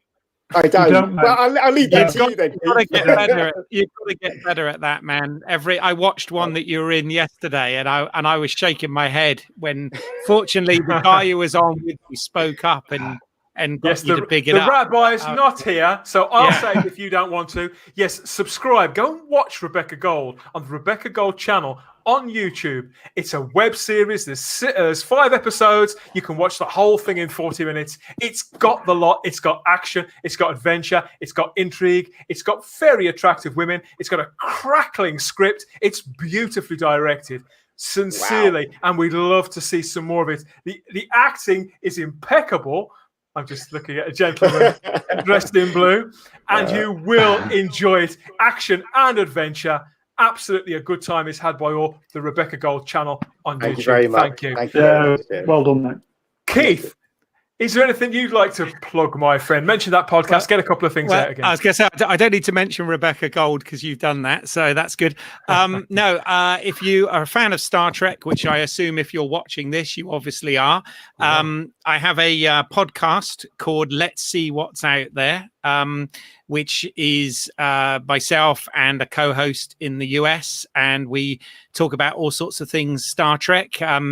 So that goes out every week at Let's See What's Out There, wherever you can find podcasts. And then I also have a channel that reviews physical media. This one goes out tomorrow, and it's called Home Media Minefield on YouTube, and I've covered all the Star Trek movies, but as I said, tomorrow I'm covering the 4K UHD 40th anniversary of Flash Gordon. So that's Home Media Minefield, and thank you for allowing me to plug these. Appreciate it. Flash. Oh, yes, we've got a few messages here. Dan, hello. It's Paul Bryant. How are you, sir? I'm fantastic. Thank you very much. I've just spent a delightful couple of hours chewing through one of my favourite movies in the company of this motley crew. This assortment here. Who else have we got? Yes, we've got just passing through a couple of people. Lord Thoth's here again. Thank you, Kirk. It's an honour to meet you online. Thank you for your amazing anecdotes. So say all of us. Yeah. And Indeed. Kira's not here. She must have gone somewhere. Yes. So, Mr. Brown, thank you again for your company. You've done a sterling job. Okay, thank you. It's been a delight to share a screen with Kirk. Thank you, sir. Thank you. There you go. Everybody loves Kirk in the chat. The only thing I will plug is watch this space for Star Trek 5. Watch this space, says the gentleman. It's my turn. Yes, here we are. Hello. Actually, I don't want to cut the other guys off. No, I don't want to do that, do I? No, can I get them back on? Yes, I can. There you go. Hello. Yes. I'm Dan Hadley, Birmingham's King of the Geeks, and this is the Spacebook. Yes, if you want more Star Trek content, you might not be aware we have a regular Star Trek show which hasn't long started. Every week, we're going through the brand new Star Trek that's airing at the moment. We've got Lower Decks, and we're looking back across the Next Generation on Warp Drive every week-ish. It's myself, and it's the Rabbi, the wonderful, the awesome Sfila Betkin, with whoever else we pull into the other chairs for raw Star Trek talk about whatever springs to mind, whatever's news and whatever's new and whatever's old. Come to think of it, we just chew the fat and talk Star Trek. So don't miss that. If you want to also subscribe, like and subscribe to the channel, because you don't want to miss any of that, any more Warp Drive or the Doctor Who stuff, of course, because type over 40, we drop out videos of that most weeks too. More video diary and news coverage there about all things Doctor Who. And you can also hear me every week-ish on Type 40, a Doctor Who podcast over on the Fandom Podcast Network. There's links to that all over this channel and in the description there. Thank you for your support, everybody. I keep remind people, like, subscribe, share. Thank you, everybody. Look, Kirk, thanks again, my friend. Cheers. You guys. Yeah. I put my website there under my name or next to my name. I do sell autographs from Trek 4 and other things I've worked on, Muppet stuff, dinosaurs, other things. If you're curious, if you're a collector and you want autographs, I do that there. I don't know if any of your people are interested. I do consulting services on creating and pitching shows because I've done that for the last. I think there's bound to be people out there interested. So what have you been working on most recently? What's coming next from you that we should look out for? Well, the only thing out now is Muppets Now, which I don't know when you're getting that. It's on Disney Plus. I directed half of those. It's a Muppet sort of variety show. and I directed, like I said, half of those. I'm working on stuff. Everything's kind of gone on hold for the last 6 months. Yeah. But previous to that, I have a series on Netflix that I created or co-created with the star of it called The Curious Creations of Christine McConnell. It's what I say. It's if Martha Stewart show was done by Morticia Addams. Christine's an amazing. There you go. A gothic creator, a lovely woman, amazing talent. And so we made this kind of crazy sitcom around her with a mummified cat, a reanimated dead raccoon, and a werewolf. And they all live together in this gothic Victorian house. It's very silly and creative and fun. If you like the Addams Family, you like Martha Stewart, you probably get a kick out of it. And then I'm just developing stuff with the Muppets, as I always am. And I might be kickstarting. Well, I'm going to crowdfund. I'm not sure it's on Kickstarter. My own wacky show. I say it's sort of, my pitch is it's Monty Python meets Pee-wee's Playhouse times Benny Hill in the Yell Submarine. Okay. Called Captain Randy's Submarine. So if you are on my Facebook page, I'll be announcing it probably the next month. Because there's nothing else going on here. I got to do something. Yeah. So. I'm pretty sure we get the Muppets now on Disney Plus. I think because Disney Plus launched here not that long ago. So I'm sure that people will be able to find that. And if you send me any links, we'll drop Kirk's link in the description as well. We'll put that all about. We'd love to have you back to talk about some more about it. I feel like I've barely scratched the surface talking to you, Kirk, not just about Star Trek, but about all these wonderful other things, such as the Muppets. Just amazing. My career is that of someone with severe ADD. I can never do that. Well, thanks again for sharing it with us. And thanks to you. No, it's been fantastic. And thanks to everybody in the chat. Yeah, keep liking, keep subscribing, and share the video if you like it. If you'd like to see some more, because we'd like to make some more. Spread the word about Warp Drive and Warp Drive Live. I mean, even the host can't say it. You can read it though. Say good night, everybody. Thank you. Thank you all for your company. It's been terrific. Night. Bye. Yeah, it's time we boldly went to bed. Night. Night. Cheers, guys. Thank you.